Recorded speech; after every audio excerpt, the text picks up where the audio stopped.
Gang, Jim Farmer here. It's Thursday, it's the 16th of July, and it's about lunchtime, and I'm just getting back in from fishing. And before I go in the house, I wanted to kind of take a couple minutes and just show you guys what I've been doing to catch my fish for about the past couple of weeks, maybe even about 3 weeks. But anyway, I've got a couple things here that I'm going to show you. First off, when I go out on the lake, I've been going out early in the morning, getting back about lunchtime because it's just getting too hot to fish in the afternoons. Some days I fish in the afternoons, but a lot of times I'm back in by lunch. But here's what's been going on for me. Early in the morning, it's been kind of a topwater deal. And the topwater's been going pretty much all morning for me. But I'm starting out early, and what I'm using here is for the past, I don't know, 3 or 4 trips out for the past week, I've been using this translucent one. This is a little translucent bait that I've painted up. It's a 3.5 walking bait, and I've just been walking the dog with this thing and getting a lot of fish. This one, I made this one yesterday, and it's probably caught, I don't know, maybe 15 fish today. I can see 2 of the hooks on the back are bent out. I did catch some nice fish on it today, and I caught some nice fish on it yesterday. But for the past week or so, it seems like the translucent bait has been working better in this clear water.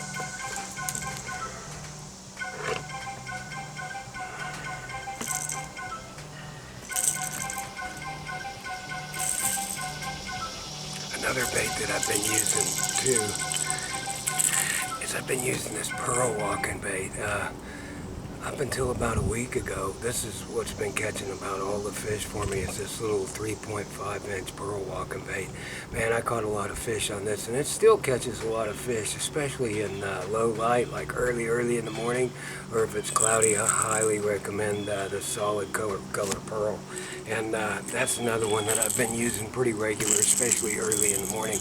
You can get them on this, but once the sun comes up, they tend to want to hit that translucent bait a little better than this solid bait. I've noticed a lot of fish have just been swirling on this and maybe knocking it up in the air but not getting it. So that's the walking bait.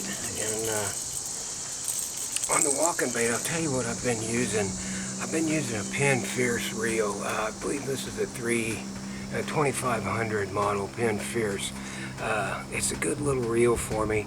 I've got it coupled up with this 7.6 Enigma HPT high performance titanium rod. This is a medium heavy rod, and it's got a lot of backbone.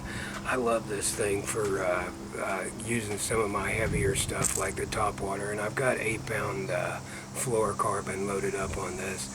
Here on Lanier, I can tell you guys the fluorocarbon works a lot better than the mono. And with this clear water, you just about need fluorocarbon for your topwater. It really doesn't hurt anything. The fluorocarbon sinks, but the main thing is just keep the slack out of your line, and you won't have a problem with the fluorocarbon. But walking the dog, that's been the biggest thing for me, is getting out there and just finding these long points with brush on them and just start walking the dog, and that's going to get you some good topwater fish. It's got me good topwater fish for the last 2 weeks. Now, after I catch a few topwater fish and get them kind of scattered, get them a little bit nervous, they're probably going to quit hitting the topwater. So that's when I break out the spy bait on them. I've been throwing this little G-Fix 80 spy bait.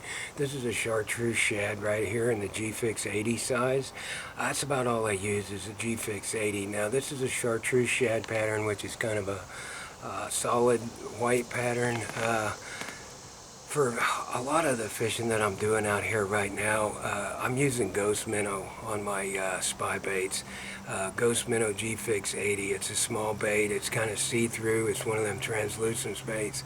And just about everything that I'm using now is translucent. So Ghost Minnow G-Fix 80 on the spy bait, Duo Realis spy bait. That's one of them I've been using. Another one is American Shad. I use that one quite a bit. I use this chartreuse shad a good bit. Another one is Ghost Pearl. Ghost Pearl is another one that I use, but I mainly use the 80 size, but they also have a 90 and a 100, and those work. I just tend to use the G-Fix 80 more.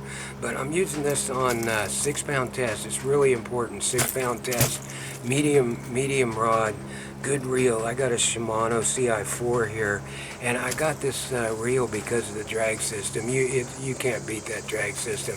And using this spy bait like this with this light line, you need good drag. So that's one reason I got this Shimano CI4, is because of the drag.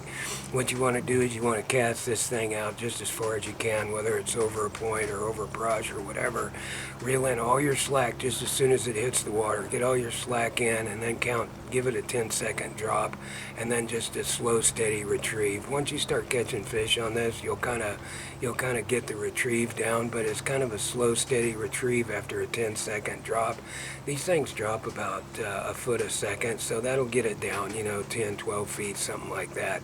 But it's important that you reel in the slack once you cast this thing out, or this thing tends to run over itself. So cast it out just as far as you can, reel in all the slack on it, count to 10, and then a slow, steady retrieve. You should be able to get a few fish on that with any of the color patterns that I named off. And a medium rod, good reel, and 6-pound fluorocarbon for your spy baits. So that's the spy bait. And last but not least, what I've been doing is I've been using the Dropshot. On my Dropshot rig, I'm just using medium heavy rod, something like a 7-footer. I'm using 6-pound fluoro on it.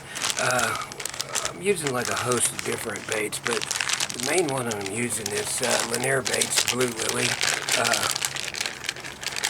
I don't know why, but it's a blue colored bait, and it just seems like these spotted bass love these blue colors about the best out of all the baits that I've used. But Lanier baits, Blue Lily is a good one. Another one from Lanier baits is Sexy Shad. You got LJ's Passion, and you got Morning Dawn. Morning Dawn's another good one. I use Robo Worm Morning Dawn, Aaron's Morning Dawn too, but I use a VMC spin shot hook system on that, and just a 3/8 drop shot weight. But you can do a little research on the drop shot, or check out some of my drop shot videos, and get out there and start dropping. So right now you got one of 3 things that you can do that's just about guaranteed that you're going to get a fish. It's that walking bait Topwater, those walking baits that I showed you. You can use a Sammy. It doesn't have to be something that I use or something that I make. I mean, there's a lot of walking baits out there that work. I would find a good translucent one for this kind of water where it's real clear, and just get you about a 4-inch walking bait. And if you don't know how to walk the dog, learn how to walk the dog, because that's going to come in handy for the next, I don't know, 3, 4, 5 months, something like that. It's just getting out there and walking the dog with some of these walking baits. So the walking baits are the way I started. Once I've caught a few fish on the walking baits or Topwater, while I move on to the spy bait, start throwing that spy bait around, all around the brush piles if you've got brush piles marked. If you don't, just throw it around points or humps. Even though you don't have any brush piles marked around a hump or a point out on the main lake, it doesn't mean there's not fish there. There's fish everywhere chasing bluebacks all over this lake right now. So all you got to do is get out there and find you a point and start cruising around a little bit and throwing the bait around. I mean, if you're out there on a point, chances are you're going to run across some brush, and you can put a mark down, and then you'll have that brush pile marked. So that's another thing as I recommend. If you don't have a lot of brush piles marked on Lake Lanier, just take a Sunday afternoon or something like that and go out and cruise some of these points in 20 to 30 feet of water, and just drive around and start marking brush piles. There's brush all over these points. Just about every point on this lake has a brush pile that somebody's put on it, or some kind of structure out there.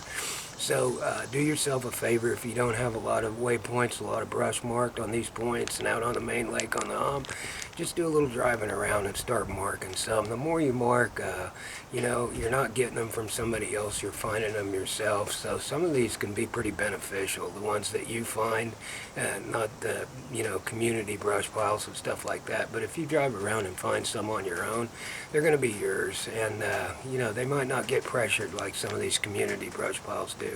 So that's kind of the way it's been for me for July, and it'll be this way for about another month, maybe 2 months, maybe even 3 months, something like that. But it looks like we're gonna have a Topwater bite this summer. So you got Topwater, you got spy bait, and you got drop shot. There's 3 things that'll catch you fish. And just check out my YouTube page. Jim Farmer Fishing on the YouTube page, and just check out some of the videos during the summertime. I've got plenty of drop shot, spy bait, and topwater videos. So there's a report for mid-July, and hopefully you can get out there, and even though it's hot out there, just get out there on some of these mornings and find a few fish, and I think you'll get a few good ones from what I've told you here. So good luck out there, and we'll see you next week.